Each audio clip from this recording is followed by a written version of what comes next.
Survival isn't always about strength. Sometimes it's about pain, silence, hunger, and choices no one should ever have to make.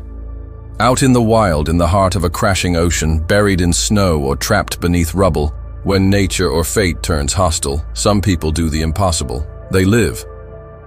These are the stories of ordinary people who faced extraordinary circumstances. A man alone in the mountains, forced to cut off his own arm to escape. A teenage girl falling 10,000 feet from a plane, only to crawl through the jungle for days. A rugby team stranded in the Andes, turning to the unthinkable to survive. What would you do when there's no food, no help, and no way out? Could you survive the unsurvivable? This series dives into the world's most harrowing survival stories, tales that test the mind, body, and soul. Not all heroes wear capes. Some are barefoot, broken and bleeding, but they keep going. Welcome to Against All Odds, survival stories that stun the world.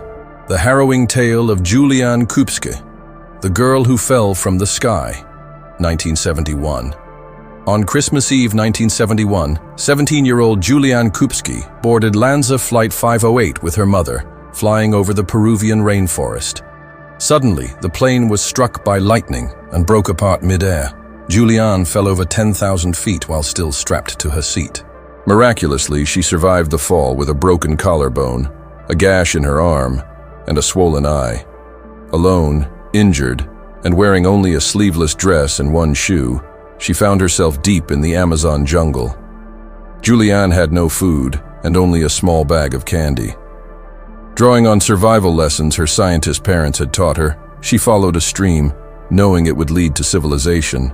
For 11 days, she battled hunger, exhaustion, infection, insect bites, and the constant threat of predators, while her wounds festered and maggots grew in her arm. Finally, she came across a small hut where she was found by local lumber workers who treated her wounds and got her to safety. She was the only survivor of the 92 people on board. Her story remains one of the most incredible accounts of human endurance and survival against impossible odds. Stephen Callahan, 76 Days Adrift at Sea, 1982. In 1982, Stephen Callahan, an experienced sailor and naval architect, set out to cross the Atlantic Ocean solo in a small sailboat called Napoleon Solo. He departed from the Canary Islands, aiming to reach the Caribbean. For the first few days, things went smoothly, until a violent storm struck in the middle of the Atlantic. In the dead of night, something, possibly a whale or a rogue wave, slammed into the hull. The boat began taking on water fast.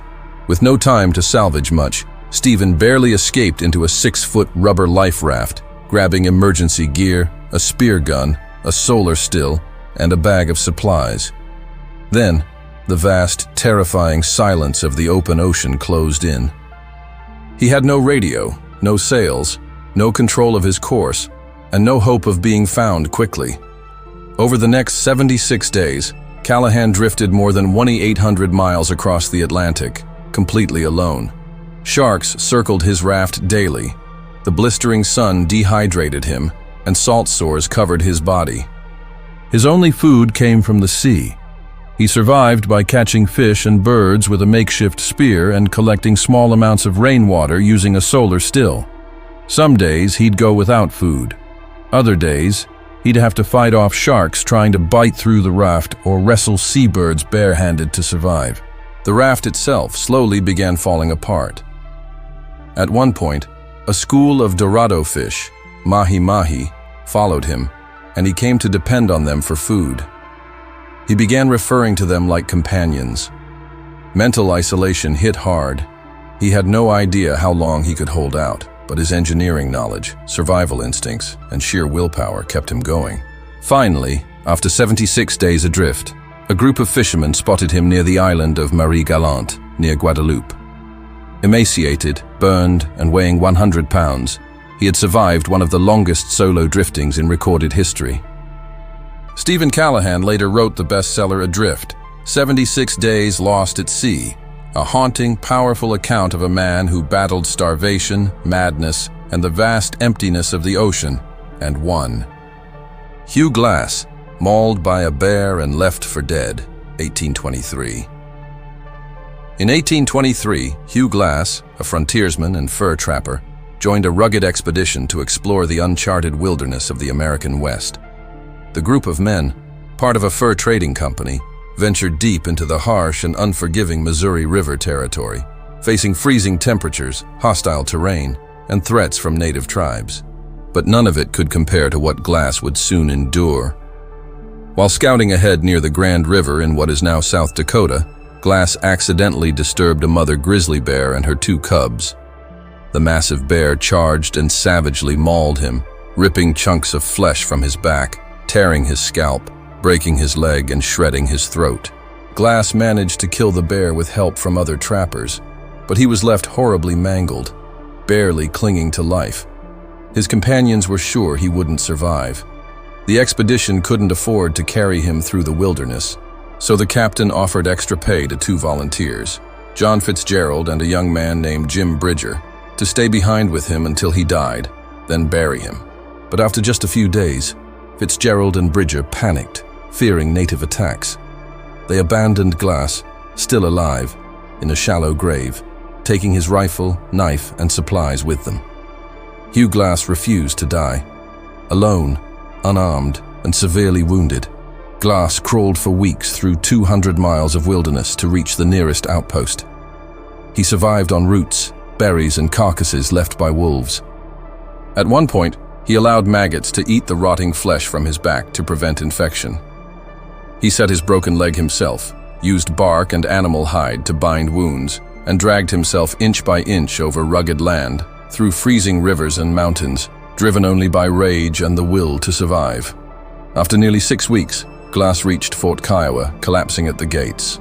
He later recovered fully and set out to track down the 2 men who left him. When he found Bridger, he chose to forgive the young man. Fitzgerald, however, had joined the army. Glass let him live, but made sure he'd never forget what he'd done. Hugh Glass's ordeal became legend, inspiring books, ballads, and the Oscar-winning film, The Revenant, 2015. His story is one of the most grueling and inspiring survival stories in American history, a testament to human endurance, vengeance, and the primal instinct to fight for life. The incredible survival of Aron Ralston, trapped in Blue John Canyon, 2003.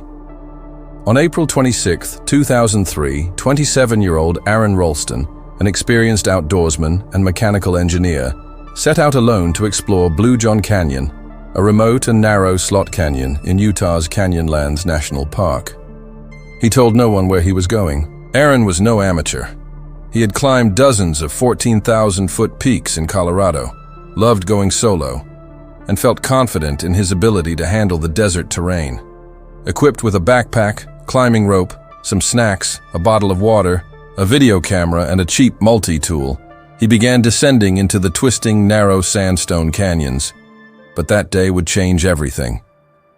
As he scrambled down a narrow crevice, an 800-pound boulder dislodged, pinning his right arm tightly between the rock and the canyon wall.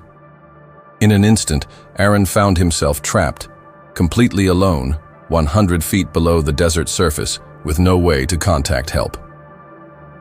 For the next 127 hours, over 5 days, Aron Ralston fought to stay alive. The temperature in the canyon dropped below freezing at night and soared during the day. He rationed his water, then drank the last of it.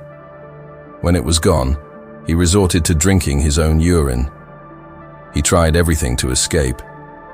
He rigged a pulley system with climbing gear to try to lift the boulder.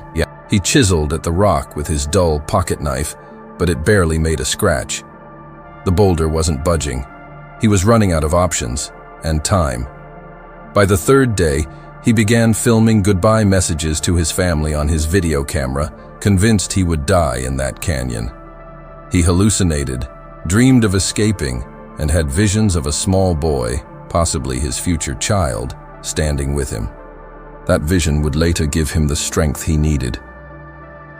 By the 5th day, Ralston realized he had only one option left: amputation. His hand was already dead. He couldn't feel it anymore. With terrifying clarity, he accepted the fact that if he didn't do something drastic, he would die alone in the canyon. Using his multi-tool's dull 2-inch blade, not a real knife, he began the unimaginable. First, he broke the bones in his arm by torquing it against the boulder. The sound of his own bones snapping echoed in the canyon. Then, he slowly began to cut through his flesh, muscle, tendons, and nerves. The process took over an hour. He later described slicing through the nerve as feeling like sticking your arm into a vat of molten lava. But finally, after 6 days of agony, thirst, and near delirium, Aron Ralston freed himself. Now bleeding heavily and missing part of his arm, Aron climbed out of the canyon alone, rappelled down a 65-foot cliff, and hiked over 6 miles through the desert in the heat with one arm wrapped in gauze. As he staggered through the landscape, dehydrated and covered in blood, he was spotted by a Dutch family hiking nearby, who gave him water and called for help. Rescuers flew in by helicopter, and within hours, Aron was in surgery. The boulder was later removed. It took 13 men and a hydraulic jack to move it. Aron Ralston not only survived, he thrived. He wrote a best-selling book, Between a Rock and a Hard Place, and became a motivational speaker. His story was adapted into the Oscar-nominated film 127 Hours, 2010, starring James Franco. He now uses a high-tech prosthetic arm and continues to hike, climb, and inspire others. He even returned to Blue John Canyon later to thank it for helping him understand the value of life. Aron's story is not just about physical survival. It's about the mental strength to make the most extreme decision imaginable and the will to live when everything seems lost. The Andes flight disaster, survival against all odds. On October 13, 1972, Uruguayan Air Force Flight 571 took off from Montevideo, Uruguay, carrying 45 people, including a rugby team, their friends and family, bound for a match in Chile. To save time, the plane was routed over the Andes Mountains, a notoriously dangerous area to fly over due to its extreme weather and rugged terrain. As they neared the Chilean border, the pilots misjudged their location in poor weather. Thinking they had cleared the mountains, they began to descend, but they hadn't. The plane slammed into a peak at over 12,000 feet, tearing off both wings and the tail. The fuselage careened down a glacier before finally crashing into snow and rock. 12 people died instantly. More would die in the hours and days following, from injuries, exposure, and later avalanches. The survivors were stranded in one of the most remote and inhospitable parts of the Andes, at 11,700 feet, in sub-zero temperatures. They had no survival training, no winter gear, and almost no food, just a few chocolate bars, wine, and snacks. They melted snow for water using metal pieces of the plane and rationed what little food they had. As days passed, hope began to fade. No rescue helicopters came. Unbeknownst to them, the search had already been called off after 8 days. They were presumed dead. As starvation set in and their bodies weakened, the survivors realized they had only one option if they wanted to live. They would have to eat the bodies of their dead friends. It was an agonizing moral decision. These were people they had known, loved, laughed with. Many survivors were Catholic and had to wrestle with the religious implications. But ultimately, driven by desperation and the will to survive, they agreed. They preserved the frozen bodies in the snow and began cutting small pieces of flesh, starting with skin, muscle, and eventually internal organs. Some described it as eating parchment or leather, others as a complete detachment from emotion, an act of pure survival. Just as they were settling into a grim routine, disaster struck again. On day 17, an avalanche buried the fuselage, killing 8 more people. The remaining survivors were forced to dig themselves out of a snow tomb and lost even more supplies. By now, only 16 people remained alive, severely weakened and suffering from frostbite, snow blindness, and hunger. With no rescue in sight, Fernando Parrado and Roberto Canessa decided they had to climb out of the Andes and find help. The task seemed suicidal. They had no climbing gear, no maps, and minimal clothing. But on day 61, they set off. They climbed for 10 days through deadly terrain, freezing nights and exhaustion, surviving only on bits of human flesh stored in socks and scraps of fabric. Eventually, they spotted a Chilean shepherd on horseback across a river. Using a note, they explained their situation. Help arrived within 24 hours. On December 23, 1972, 72 days after the crash, the world was stunned as news broke that survivors had been found, 16 people, emaciated but alive. Helicopters were dispatched to the crash site, and a 2-day rescue operation brought the rest of them out. Their survival cannibalism shocked the public, but the survivors spoke openly and honestly. They emphasized that they had done what they had to do with respect and love for the dead. And with their families' eventual support, the world came to understand.